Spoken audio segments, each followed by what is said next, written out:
Thank you, Cyril, and great to have you. Unfortunately, I cannot be with you in wonderful Corsica. Enjoy it. For I understood the first evening plenary for you on consciousness and the neurology of consciousness and what we can say about its impairments in the damaged brain, which is, as Cyril just explained, our area of expertise. I created and lead the GIGA Consciousness Research Unit at the University of Liège, encompassing the Coma Science Group. And I'm putting up here a research lab at Cerveau, Brain Research Center in Canada. So I propose I will keep it a little bit light, as it's already late for you, and just give you an overview of what we're basically, as neuroscientists interested in the human mind, trying to do. And I think it comes down to understanding our thoughts, our perceptions, what comes in through our senses, and our emotions. And you can look at that from many, many angles, which is basically what we try to do with this joint international research unit on consciousness. You see all the wonderful, brilliant brains and the people doing this on the slide. And as Cyril said, this is also part of the Human Brain Project and EBRAINS mission, putting scientists together to solve, one can really say, one, if not the biggest mystery for science to solve, that is human consciousness. And I think it's maybe good to emphasize that this is really fun to do. So I am terribly happy and excited to be part of this incredible team where we have engineers and informaticians and statisticians and physicists offering us the tools and working together with clinicians, because I'm a neurologist, I see patients, and that's what you see on the image. We put people with severe brain damage in the machines, and we try to reduce the uncertainty about their level and degree of consciousness. And maybe tonight's take-home message is that we don't have a clue, right? Nobody should have the arrogance to say she or he understands consciousness. There is no theory, there is no explanatory theory when it comes to the human mind. And yet, of course, we did make a little bit of progress the past 25 years with the team. And I think thanks to these accidents of nature, people who are in coma, neuroimaging permitted us to identify consciousness networks. I prefer to call them awareness networks because it, as we will see, makes a difference between arousal or the level and awareness or the content. And I think it's useful to see this as two components. One is external awareness, everything you hear and see, your perceptual awareness coming through your senses seems to critically depend on a lateral frontoparietal network, one for each hemisphere, colored in red. And then there's another component, and that's basically all the rest, right? Your thoughts, stimulus-independent thoughts, permitting you to do mental imagery, anticipate the future, think back on your past. And that's overlapping with the default mode. It's this midline core, mesiofrontal anterior cingulate, precuneus posterior cingulate, colored in blue. And of course, it's the temporal dynamics, these thalamocortical systems permanently changing in their interactions that somehow, and again, we don't understand how, we have subjectivity. Okay, we look at this in the damaged brain, and that goes from coma, intensive care, all the way to concussion. And I'm here in Canada also to benefit from their expertise. As you know, ice hockey and American football, they're rough sports and a lot of concussions and people, athletes suffering from concussion syndrome.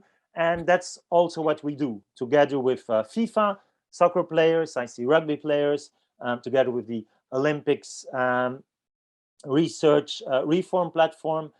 We look on how concussion changes brain structure, function.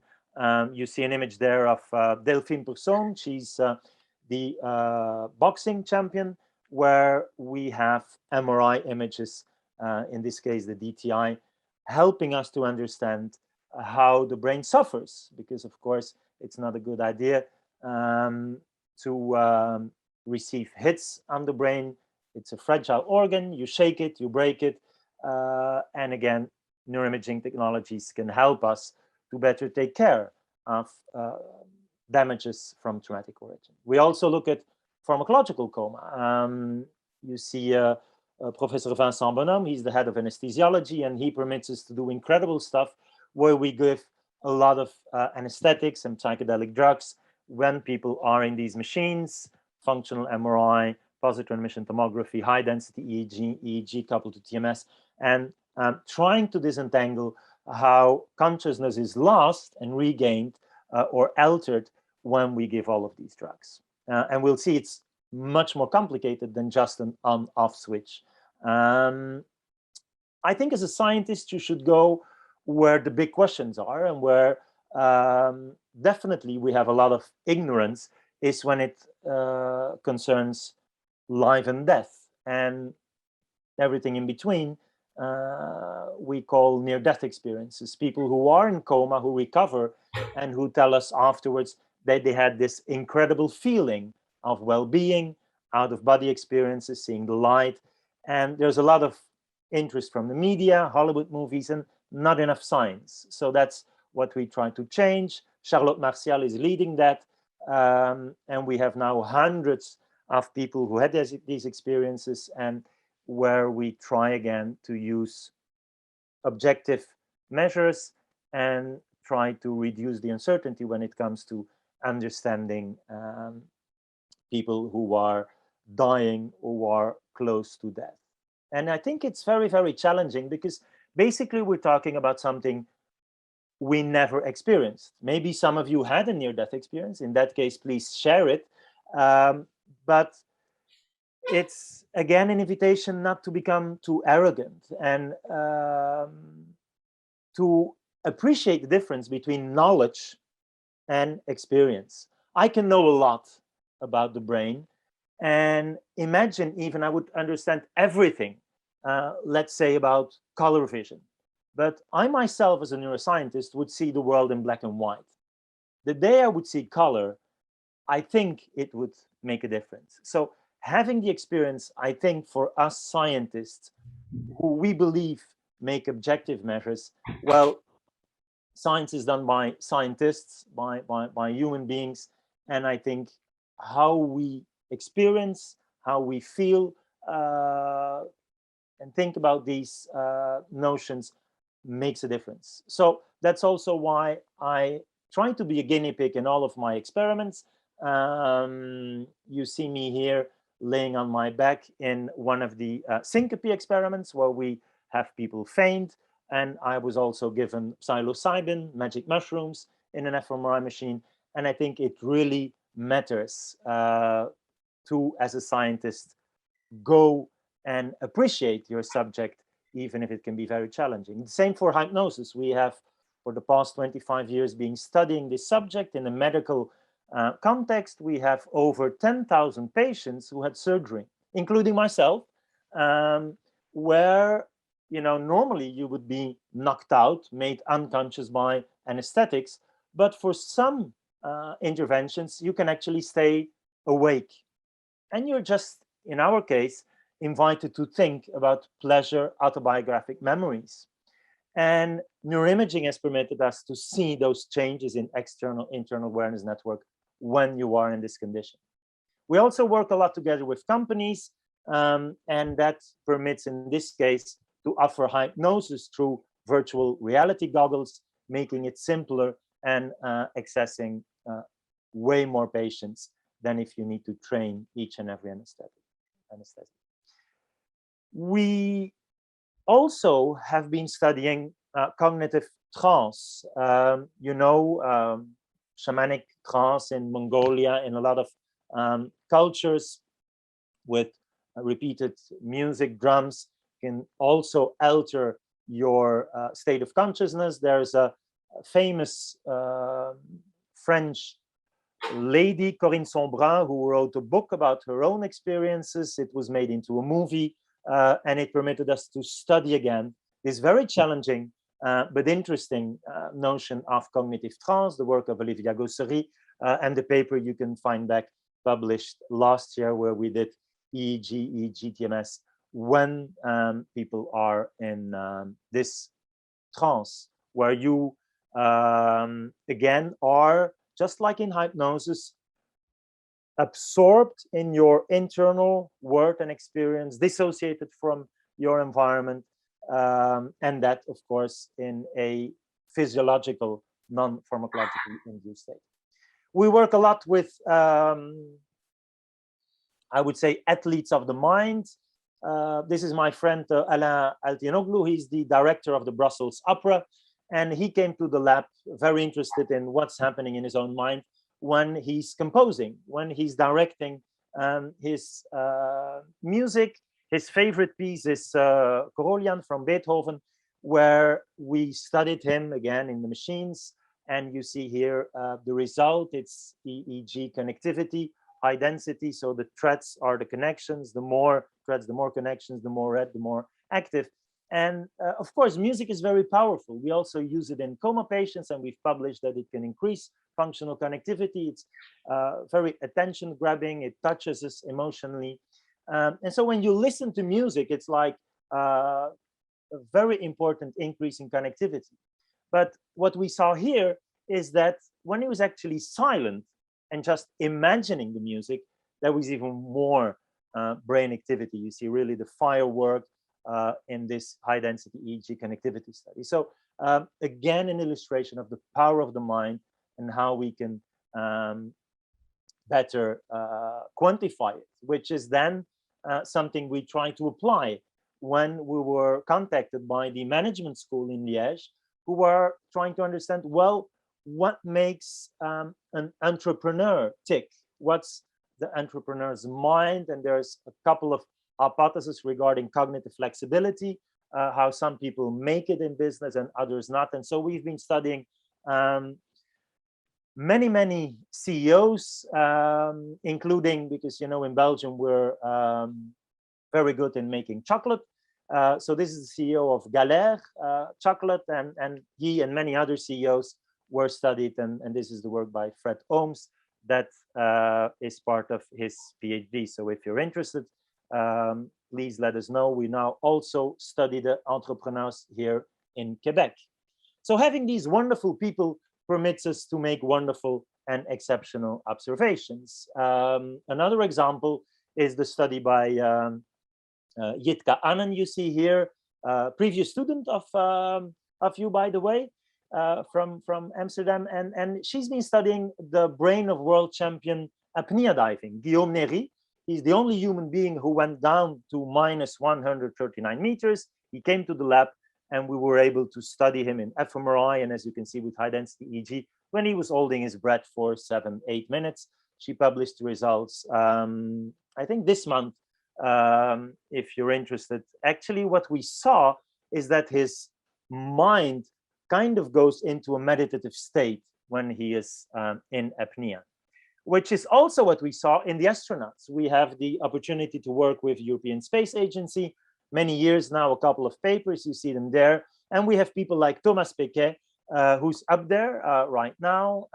We have Gennady Padalka, who's the world record holder, 878 days in the International Space Station. David Saint-Jacques from here in Canada, who's meditating up there. And of course, it permits us to, well, have fun. Go to Moscow, which is where our MRI is when we study them before they take off and when they come back. But also these special people in terms of, you know, how they need to work together, deal with stress, have self-control, permits us again something. And I'm sure you neuroscience students and scholars and professors, well, we can all learn from those extreme situations, which is also true for Buddhist monks. So I have the pleasure to now have Mathieu Ricard, the translator of the Dalai Lama, as a good friend. He came to the lab as a guinea pig. And I was always impressed how meditation, we know this iconic picture, the Vietnamese monk who puts himself in fire and he doesn't move an inch, while he must be in extreme pain. And yet it's again an illustration of the power of the mind. You can train this. And now there's a couple of labs working together with Antoine Lutz in France, with Tanya Singer in Germany, really doing wonderful science that permits us, interested in consciousness, to talk with these, I would say, athletes of the mind, Buddhist monks. And that's also, for those who are interested, what I summarize in the popular book, the No Nonsense Meditation book. It's out in Dutch, in French, in German, Italian. So if you're interested, please have a little email and we can discuss this further. This is the team doing all the work I've been presenting, and that's basically our challenge. Looking, as said, at pathological changes, traumatic brain injury, coma, anoxic brain injury, pharmacological changes, anesthesia with all possible drugs, and then physiological changes, that's hypnosis, meditation, dreaming, lucid dreaming, and have all of these machines capturing changes in brain dynamics. And this is done in the international unit, Canada, Belgium, with all machines, money combined, and also part of the Human Brain Project. Now, the first problem, of course, is that nobody knows what consciousness is. We have no definition we all agree upon.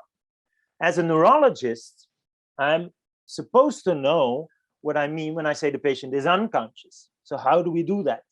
In the clinic, we would reduce the complexity of consciousness into two main dimensions. So this is an oversimplification, but it turns out to be useful in the hospital. The first one is wakefulness, arousal. It's the level of consciousness. I hope, I don't see you, but I hope you're still awake, because that's the first condition for you to be aware of what I'm saying, of basically everything what's happening around you, external and internal awareness, which is the content of consciousness. And I like this, I'm the son of a farmer, straight down definition, where consciousness is what you lose every time you fall asleep, okay? I hope last night you had a good night of sleep. At one point, you will lose awareness of what's happening around you. And already we have a notorious exception, which is REM sleep, rapid eye movement, where dreaming occurs, lucid dreaming, when you become aware that you are dreaming, very, very interesting. And unfortunately, only recently, only seriously studied scientifically, is a good illustration how careful we need to be. As an observer, I'm trying to make inferences from what I see in your behavior, and you look asleep, I think you're unconscious, and yet you can have all that cognitive activity, and we need to be careful. The same for coma. We started doing this research in the 90s. Coma, it was at the time considered as, by definition, all of these patients are unconscious. And how do we define coma at the bedside? It is a patient who can no longer be awakened. So our bedside test for wakefulness is very simple. It's looking at eye opening. Coma patients will never open the eyes, even when we stimulate them, with noxious stimulation, with auditory stimulation, and hence we will consider they're unaware. And all the movements we see will be considered as reflex, automatic. The same for pharmacological coma or general anesthesia. And then there is a very, very strange condition that was coined resistant vegetative state. Actually, it's an old name. We should avoid it. It is now referred to as unresponsive wakefulness syndrome, which is more neutral, not pejorative, like comparing humans with vegetables. And it's also describing what we see.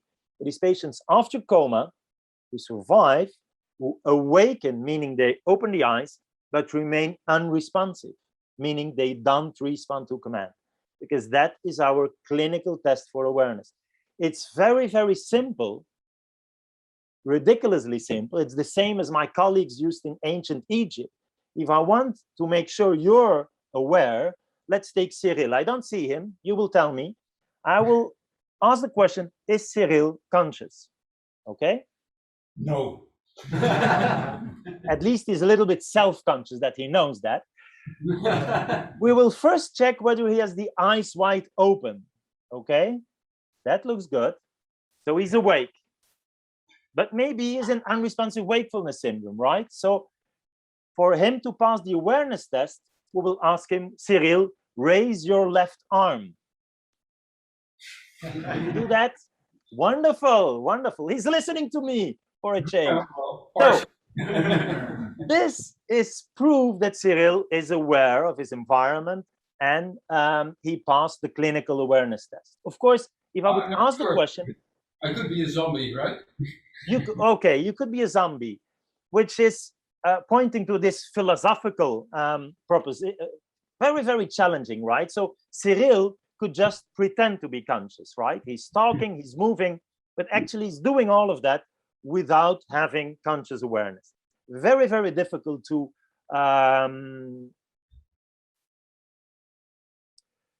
go from that and use it in my clinical practice. I've never seen a real zombie.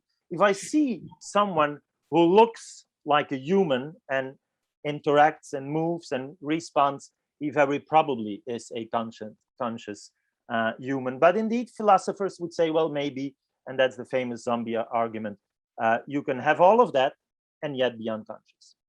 From a clinical perspective, we forget the zombies. We would just ask people to do something. If they do it, fine. The problem is if they don't, right? If I ask Cyril, move your left arm, and he's not moving, okay? Did I really prove he is unconscious? No. No. Maybe he's deaf, of course. I would write it down.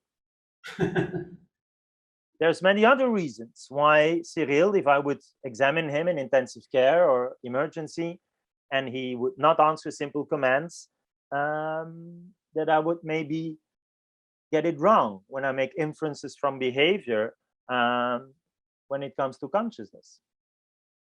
Maybe, knowing Cyril, he doesn't want to move.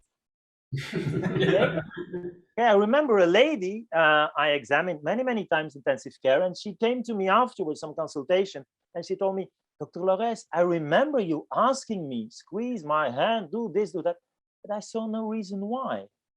So we really have a problem. And that was a lady with what is called akinetic mutism, but it is a problem. There's also the problem that maybe Cyril, if I would ask it in Chinese, imagine he would have his stroke in China, he wouldn't understand the question. Or it would just be aphasic when his language network is impaired, which is the case for many patients after brain injury. He would not understand, but therefore not be fully unconscious. So many, many caveats. And I think the added value of neuroimaging is very clear here. We need objective measures that look not just at behavior, but at what's going on in the mind, in the brain. Now, there's other examples like unresponsive wakefulness.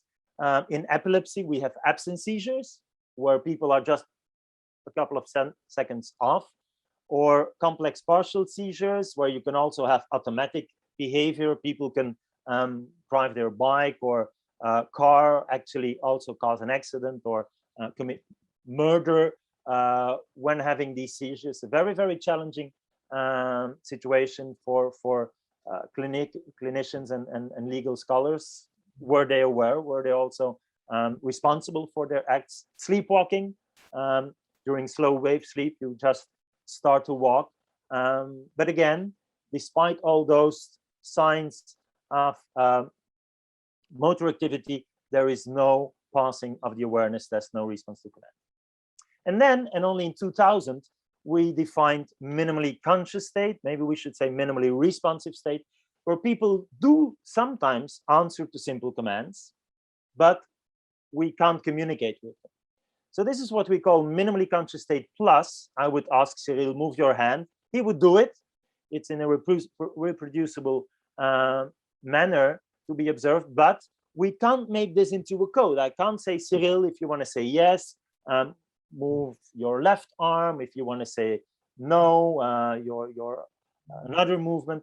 So very frustrating, because you know the patient sometimes is a little bit aware, but you have no access to that awareness in the absence of functional communication. And then we subcategorized what we call minimally conscious state minus, where people don't respond to command, but they show non-reflex behavior. What is that? It's, for example, the patient who would smile when his girlfriend is in the room, but that's all you have. You can't say it's a reflex because it's really contingent to this specific person, but nothing else you can observe. Or the patient would orient to pain, or the patient would follow with the eyes a moving object. Very often, this would be a moving mirror. So we use autoreferential stimuli, the patient's own name, the patient's own face. So very challenging, new entity, minimally conscious, minimally responsive, where the next step would be locked-in syndrome. This is a very clear, rare, fortunately rare syndrome where people after coma survive, wake up, fully aware, but completely paralyzed. They can't move their arms, their legs, they are anarchic, they can't speak, and for neuroanatomical reasons, they can only move their eyes. And that's the code then, like move up for yes, close your eyes for no. Locked-in syndrome, conscious mind locked in a paralyzed body. Most frequent cause is vascular brainstem lesion, damaging all the motor tracts. And a very good illustration, again, how careful we need to be when we make claims about consciousness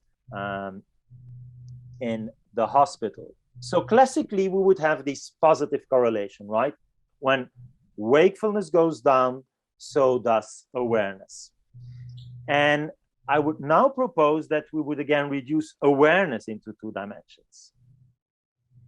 External awareness of the environment with external awareness network in red, external frontal-parietal associative areas, internal awareness, self-awareness if you want, mental imagery, little voice talking in your head right now. And they seem, as we have shown, to be anti-correlated. It seems to be the case, our studies have shown, that it's either one or the other. And we know that from daily life, right? When your neighbor is making a lot of noise, it attracts your external awareness network. And it's very hard to focus like on whatever mental activity you want to do. Or sometimes you're so distracted on that wonderful paper you're writing or incredible discovery that you would not hear when someone is saying something. Okay, internal, external, and their respective networks. Just a little mentioning of near-death experiences and an invitation for all of you with us in Corsica or over the internet. We need more science, so we need more good scientists, and you're definitely invited to join us. There's a, I think, nice review by Charlotte Martial in Trends in Cognitive Science. We have now over 1,700 of these stories. It seems that the majority are positive. It seems challenging to simply link it to lack of oxygen, for example, because also the other conditions can have very similar subjective experiences, phenomenology. We also compared it with people taking psilocybin, magic mushrooms, ketamine, which is very interesting, and where we can link it maybe to some neurotransmitter systems. Okay, let me look at my watch. The first question we asked was whether consciousness cannot simply be explained by overall brain activity. Okay, And if indeed you inject radioactive sugar because your brain uses such high amounts of energy, you would see a lot of glucose metabolism, as we call it. So for awake and aware healthy volunteers with a full 100%, in brain death, you have zero neuronal activity. Only the skin surrounding the skull would still consume some glucose. In deep sleep, deep dreamless sleep, your brain activity goes down about 60% of normal waking values. In REM sleep, as we said, something paradoxical happened, very close to waking values. Pharmacological coma, again, a massive global reduction. Whatever the drug is that you're using, with some exceptions that are very interesting, such as ketamine. Of course, when you stop the drug, consciousness comes back and you have full 100% activity. So here one could say, well, yes, you have this threshold level, right? If it goes below, you're unconscious, and if it's higher, you're conscious. Well, that is not the case for pathological coma. And I think that is one of the key findings. When we studied coma, traumatic, anoxic, unresponsive wakefulness, we indeed have this massive impairment, but when people recover consciousness, they don't recover activity in the whole brain. In other words, some parts, some networks are more critical than others for you to be aware of yourself and your surroundings. That's what we published in the 90s, what we've been confirming ever since. It's also what is seen in the other examples I mentioned, absence seizures, a study here done with fMRI in London, complex partial seizures, this is done with SPECT imaging, sleepwalking, a study by my friend and colleague Claudio Bassetti in Switzerland. So you see, every time you are showing signs of arousal but failing to show response to command, you have a decreased functional connectivity in the external and internal awareness networks. When we look at this in some more detail in healthy volunteers, we observe that they would, as said, give anti-correlated scores for internal versus external awareness. In other words, when we put people in a lab and we ask them every now and then, were you more externally aware, meaning, you know, being conscious of sounds around you, or even pain in your back, because we do this also in the fMRI, whatever external awareness content it is, versus internal awareness, what am I doing here, what am I going to do tomorrow, and so on and so forth. They are anti-correlated. When one is high, the other is low, and they seem to switch about every 20 seconds, 0.05 hertz. They switch from one to the other on average, which is also what the fMRI network connectivity is doing. So again, when we then take those scores and we look for areas that correlate with them, we see when there is high external awareness scores in red, we see these external networks pop up. When we take the high internal awareness scores, we see this midline core overlapping with default mode. So if this is true, this is of course interesting to better understand what's happening during anesthesia.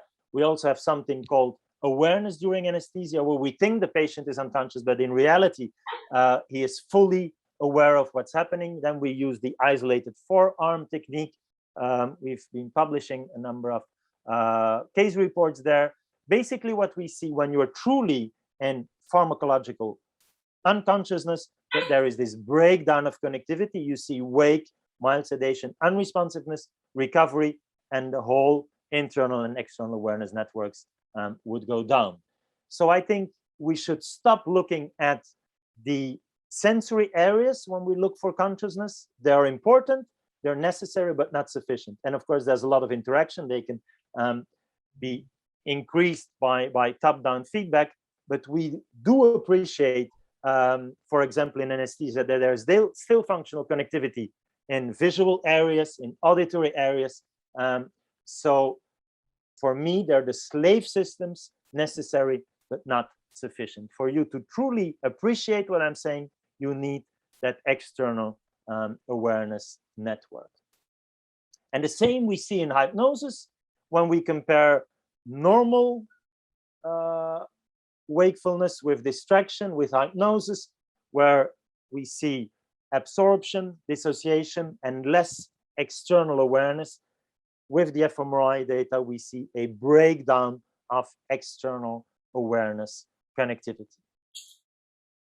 And we also are looking at that in meditation, but meditation is a bit more complicated because there's many types of meditation. So we would need to be specific. Is this loving kindness, compassion meditation, or is this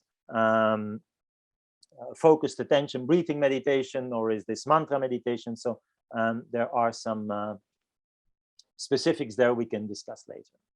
Okay, back to the patients in intensive care. We do all these possible measures. We can study connectivity. We can even apply dynamic causal modeling, where you look at also the directionality of these connections, a collaboration with Carl Friston and Melanie Booley, is now a professor at Madison, Wisconsin, show that when auditory stimuli are given, it seems to be the case that that red arrow, that top down, is only observed when patients are conscious or minimally conscious, and not when they're comatose or anesthetized or in unresponsive wakefulness. So these top-down feedback connections from the higher order to the lower order here, auditory areas, seems to be distinctive for the emergence of consciousness.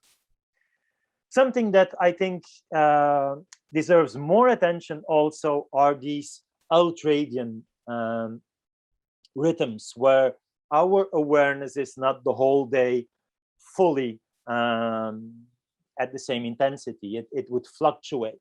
So we have, of course, these circadian rhythms. We know we sleep during the night, we are awake during the day, but also during the day we have these ultradian rhythms, especially interesting to look in patients. As I said, minimally conscious are very frustrating for clinicians, because sometimes you have a response and then you would come back 15 minutes later and there's no response, or the next day no response. And so we look at long durations EEG measures. This is work by Andrea Pierulli, who's now a professor in Pisa, and he showed that minimally conscious state patients have these entropy fluctuations that seem to have a rhythmicity of about 70 minutes. If this is true, then we should maybe take that into account when we try to assess patients, or when we try to apply new therapies, which is currently what we do. I'll come back to that later, when we couple TDCS, non-invasive electrical stimulation, to long duration EEG measures.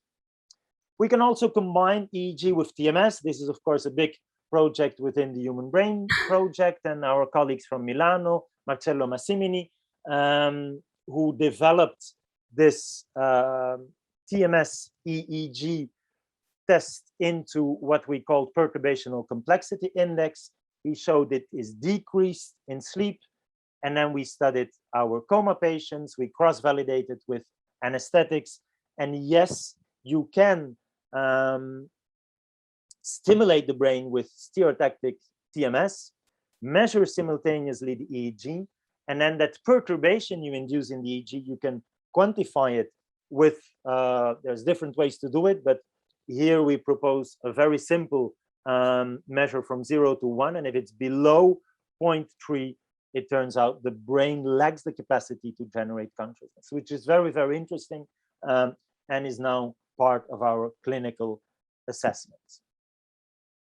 Okay, so all of that to emphasize that studying consciousness is not just interesting to do, it is actually terribly important from a clinical perspective, because we are very often limited at the bedside when we look at coma patients who will survive, who will open their eyes, only show reflex movements. We think they're unresponsive, we coin them vegetative. Well, actually we get it wrong in about 1/3 of the patients. So we need to improve our tests, need to quicker identify minimally conscious patients, where I made the difference between minimally conscious state minus, where there's appropriate smiling or crying, localization to pain, visual pursuits, and then there's minimally conscious state plus with reproducible response to command.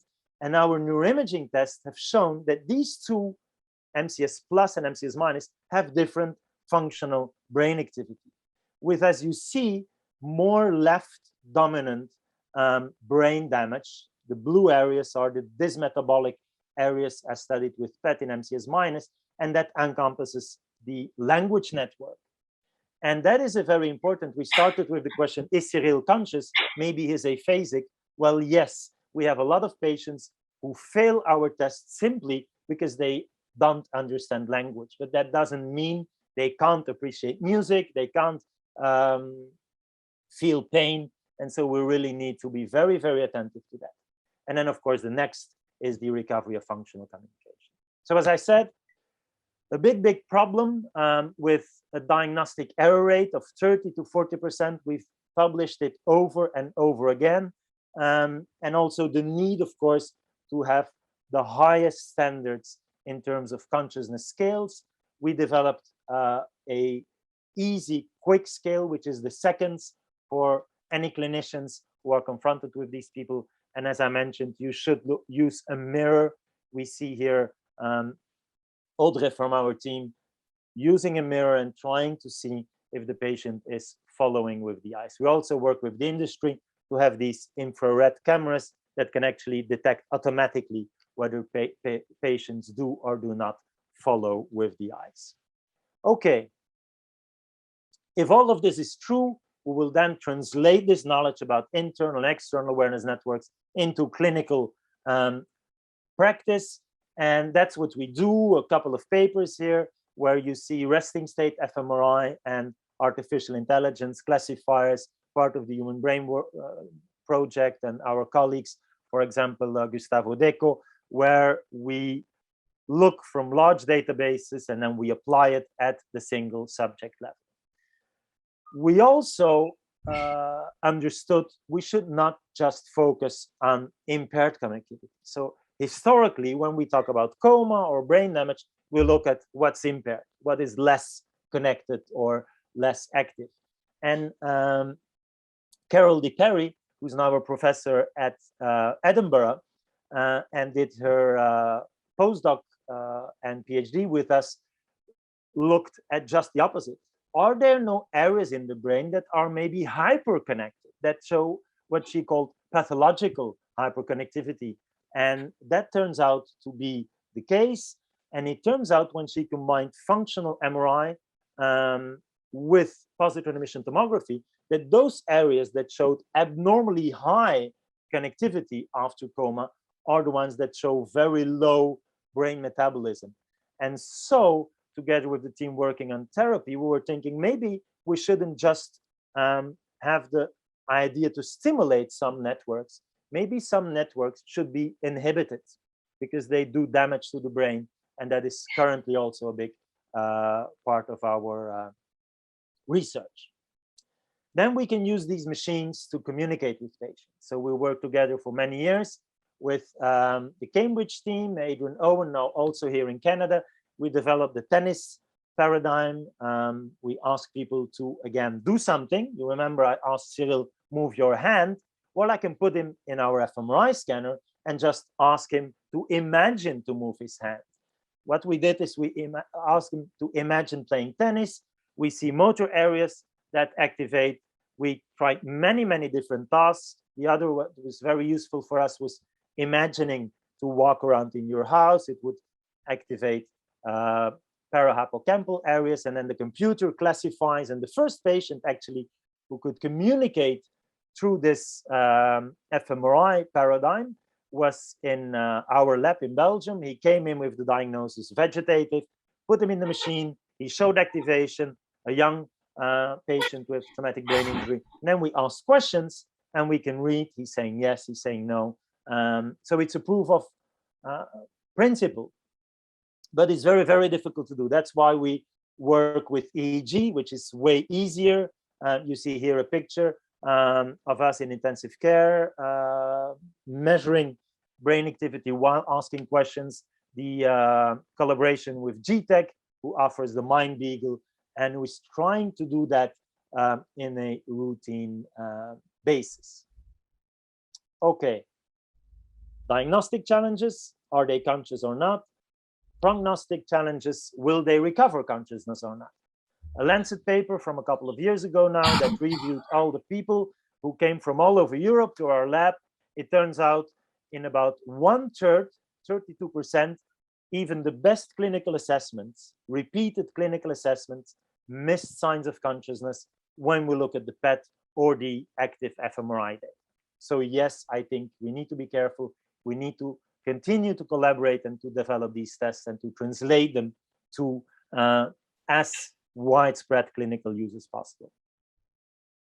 We also tested Giulio Tononi's synaptic homeostasis hypothesis, you know, these traveling slow waves. So we looked at sleep during the night, that we have these patients, both coma, unresponsive wakefulness, minimally conscious, and we actually observed that there were sleep-wake patterns. Very difficult to apply the Rechtschaffen criteria in these patients, but they do have what we believe is REM sleep. Do they dream in minimally conscious state? Very difficult, because we have no access, as you know, we can't communicate. We also have been using diffusion tensor imaging for a very long time now. You see it here. So the colors represent the orientation of the tracts. Blue are those going down, motor fibers. Red are those going left to right with the corpus callosum, and then green front to back awareness networks. And then we would really, again, using the classifiers and the big data and the help of our friends in the Human Brain Project and EBRAINS, apply that and give individual relevant information for patients, where we also need to decide, well, we stop, we let people die. Very, very challenging decision about, but you should know the majority of patients dying in intensive care die because we let them die. So truly, this needs to be evidence-based. Okay, recovery, treatment, a very old paper now, where we observed that those people who recover from what we at the time still called vegetative unresponsive wakefulness do recover thalamocortical connectivity, more specifically the intralaminar non-specific thalamic nuclei, which led Nicholas Schiff in New York to put electrodes in there and increase awareness in the first patient, and that was published in Nature a couple of years later after severe traumatic encephalopathy. A lot needs to be done, a lot of challenges, and that is with a lot of ethical considerations, of course, which is why we've been investing in transcranial direct current stimulation. So this is the work of Aurore Thibault. It's a Lancet paper from 2 years ago, where she reviewed all the evidence we have that there can be neuroplasticity and better outcome after pharmacological amantadine, zolpidem, or electrical transcranial direct current stimulation, but also repeated TMS, low intensity ultrasound, and vagal nerve stimulation. So that's the team that she is leading, both in Liège and collaborating with Harvard here, and the team doing the pharmacological studies led by Olivia Gossery, with the first results of the apomorphine study, where you see it's a drug that is given subcutaneously, and we see increased brain metabolism, increased EEG connectivity. You see these Mohawks analysis there. So very, very early days, but I think that it is clear that some people can have a good, worthy outcome after catastrophic brain injury. Of course, there's an ethical framework, which we published many, many years ago. It's very, very challenging. We can discuss it, but it's also very important. Many, many reasons. One of them, as said, is that we've shown that these patients, they can't communicate. They can't say, I'm in pain, but when we did the brain imaging, we saw activation of the whole pain matrix. So we really should be very careful and give them analgetics and adapt our clinical care. We, of course, do this to offer patients a life worth living, very challenging to define. We did a study with the French Association of Locked-in Syndrome. So you remember, these are the patients recovering but fully paralyzed. From the outside, we would think, well, they're just miserable, right? They're better off dead. Well, actually not, because when we ask about their quality of life, you see it here, the majority has a life worth living. Their self-scored, their self-assessed well-being was high, and I think that is important to emphasize. So just to wrap up, we have these awareness networks that we try within the challenge of pathological brain injury to enhance, to stimulate neuroplasticity by all possible ways. And I'd be very happy to discuss all of the presented articles from the team, but I believe it is clear now that understanding consciousness matters, because it has clear diagnostic and clinical importance. So I want to thank the team who's doing all this wonderful work. Don't hesitate to get in touch. And I think I should now shut up and permit you to ask some questions if you're still there.